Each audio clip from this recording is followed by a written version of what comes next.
So how are you doing with your goals for the year? We're about halfway through January. They might be slipping by now. But if you want to hold on to them and see success in the long run, we have some tips you can follow. Allana Polo is a naturopathic physician, and she is joining us this morning from Vancouver. Good morning to you. Hi, good morning to you.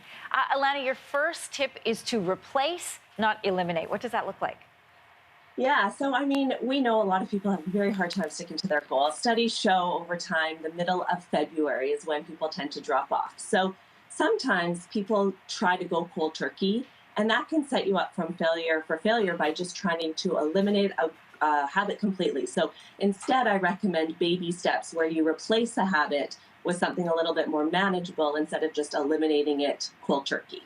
I really love that in the before times, people made it all the way till February until their goals fell off. I feel like given everything we've been through so far, I was sort of done last week. But for people like me who are struggling, you suggest to remember the why. Walk us through that.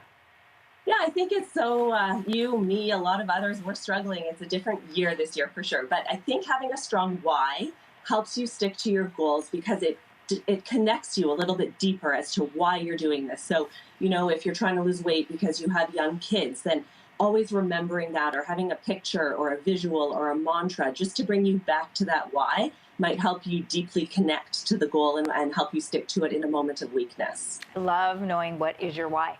Accountability, you say, is also really important when it comes to achieving these goals. What are some Yeah, unique ways this is people can stay accountable? Absolutely. So this is twofold. Number one is, of course, enlist cheerleaders, friends, family, coworkers, your community. You want people to support you and to have some accountability with those around you. But it's also so important to be self-accountable. And nowadays, with all the tools and the tracking apps and devices, being self-accountable is so much easier. But having the support of others and the support of yourself will help you achieve those goals a little bit better. I thought this next one was interesting. You recommend cutting down on the number of goals that you want to achieve.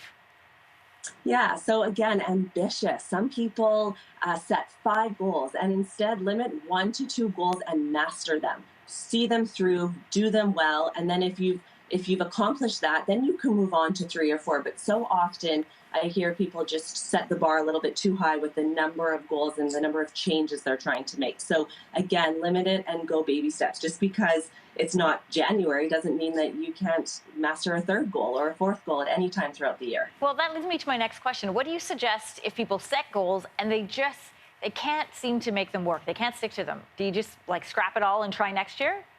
Yeah, so human nature, we're so black and white. We're all or nothing. And often, if people don't accomplish their goals, they just throw throw it in the garbage and start next year. But what I recommend is sort of this inner reflection, rerouting what worked, what didn't, why didn't it work, and setting a SMART goal, something more specific, more measurable, attainable, relevant, and time-based might be the key that sets that goal apart from something else that they may have tried. So just reroute, reevaluate, and try to set that goal again in a more intentional way.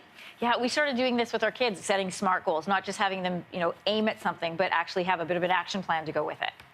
That's right, time sensitive. Have a date, and how are you going to get there? How is it measured? If you put that structure in for yourself, then you have some guidelines to follow as opposed to an open-ended goal. Yeah, and ultimately it's easier because you've got a roadmap. Great advice this morning. Thanks for joining us from Vancouver. Thanks for having me. Hey, thanks for watching. If you liked this, be sure to subscribe here, or you can check out more Your Morning videos right here.